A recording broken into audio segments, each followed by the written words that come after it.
tengah hutan pada suatu hari, gemericik sungai yang mengalir di antara pepohonan liar terdengar jelas.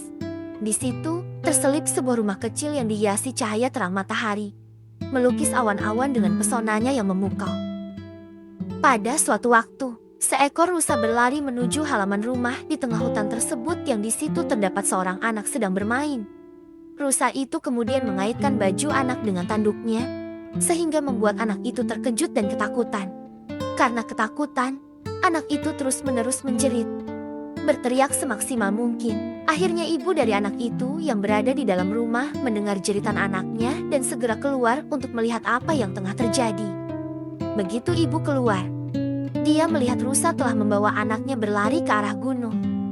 Berusaha mengumpulkan segala keberaniannya untuk menyelamatkan anaknya, sang ibu bergegas mengejar rusa dengan hati penuh ketakutan. Setelah beberapa saat berlari, akhirnya sang ibu menemukan anaknya tengah duduk di antara rerumputan dalam keadaan selamat. Kedatangan sang ibu itu mengubah kesedihan anak menjadi kebahagiaan, dan si anak berusaha meraih tangan sang ibu. Dengan kegembiraan yang meluap-luap, akhirnya sang ibu menggendong anaknya sambil berlinang air mata bahagia. Setelah mereda dari kepanikannya, sang ibu dan anaknya segera melanjutkan perjalanan pulang ke rumah. Tapi di tengah perjalanan, sang ibu terkejut melihat pemandangan mengerikan. Rumah tempat tinggal mereka tertimpa pohon besar dan roboh.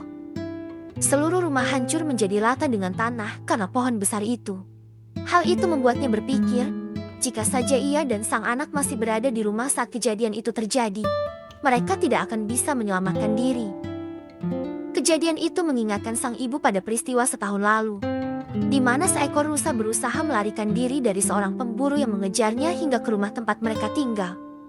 Dipenuhi rasa kasihan, sang ibu menyembunyikan rusa yang sangat ketakutan itu dengan tumpukan kain, sehingga para pemburu tidak dapat melihatnya. Para pemburu mengira rusa yang mereka kejar telah melarikan diri melalui pintu belakang dan membiarkannya lepas. Setelah para pemburu pergi jauh, sang ibu membuka tumpukan kain itu dan membiarkan rusa pergi ke hutan untuk menyelamatkan diri. Rusa itu tampaknya berusaha menyampaikan rasa terima kasih karena telah diselamatkan oleh sang ibu. Saat melangkah menuju hutan, rusa itu terus memandang ke arah sang ibu, seolah-olah ingin menyampaikan ucapan terima kasih atas pertolongan yang diberikan.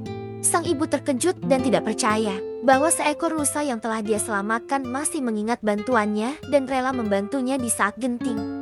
Dia bingung, bagaimana rusa itu bisa mengetahui bahwa pohon besar itu akan roboh menimpa rumah mereka. Sang ibu kemudian berusaha menyampaikan kepada sang anak, menyelamatkan makhluk lain bisa menjadi kunci untuk keselamatan diri kita sendiri. Dari cerita ini, kita dapat memetik pesan moral bahwa tindakan kita, baik atau buruk, bisa memiliki dampak yang signifikan pada orang lain. Ketika kita melakukan kebaikan, hal itu tidak hanya diingat oleh mereka yang menerima kebaikan, tapi juga dapat menciptakan lingkaran kebaikan yang berlanjut. Oleh karena itu, berbuat baiklah sebanyak mungkin, karena pada suatu hari, kita mungkin memerlukan bantuan dari orang lain.